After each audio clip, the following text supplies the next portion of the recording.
চট্টগ্রাম থেকে সরাসরি যোগ দিচ্ছেন সহকর্মী নয়ন বড়ুয়া। জয়, ধর্ষণের ঘটনা নিয়ে রেলওয়ে কর্তৃপক্ষ কি বলছে, বিস্তারিত জানাবেন।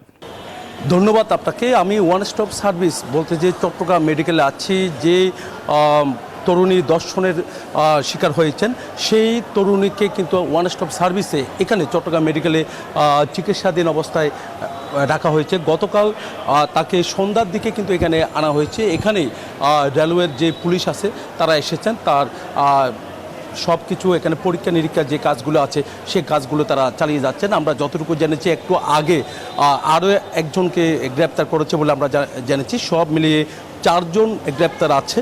তবে এটা নিয়ে একটা তদন্ত কমিটিও গঠন করা হয়েছে, কেন কিভাবে হলো, এমনকি এই ঘটনার সাথে যদি আর কেউ যদি জড়িত থাকে তাদেরকেও গ্রেপ্তারের চেষ্টা অব্যাহত রাখবে বলে আমাদেরকে জানিয়েছেন রেলওয়ে পুলিশের ওসি। তিনি যেমনটা জানিয়েছেন যে কিন্তু আসলে এই ঘটনা কিন্তু চলন্ত ট্রেনে এই ঘটনা চট্টগ্রামে খুব কম হয়েছে। তবে এবার যেহেতু একটা ঘটনা ঘটে গেছে, তো এটা নিয়ে কিন্তু তারা সাথে সাথে কিন্তু অভিযোগ পাওয়ার সাথে সাথে 3 জনকে গ্রেপ্তার করেছে। আরও একজনের যে তথ্য পাওয়ার পর আরও একজনকে গ্রেপ্তার দেখিয়েছে বলে আমাদেরকে জানিয়েছেন রেলওয়ে পুলিশের ওসি শহীদ, যেমনটা জানিয়েছেন যে আরও কেউ আছে কিনা সেই বিষয়গুলো তারা তদন্ত করছে বলে আমাদেরকে জানিয়েছেন।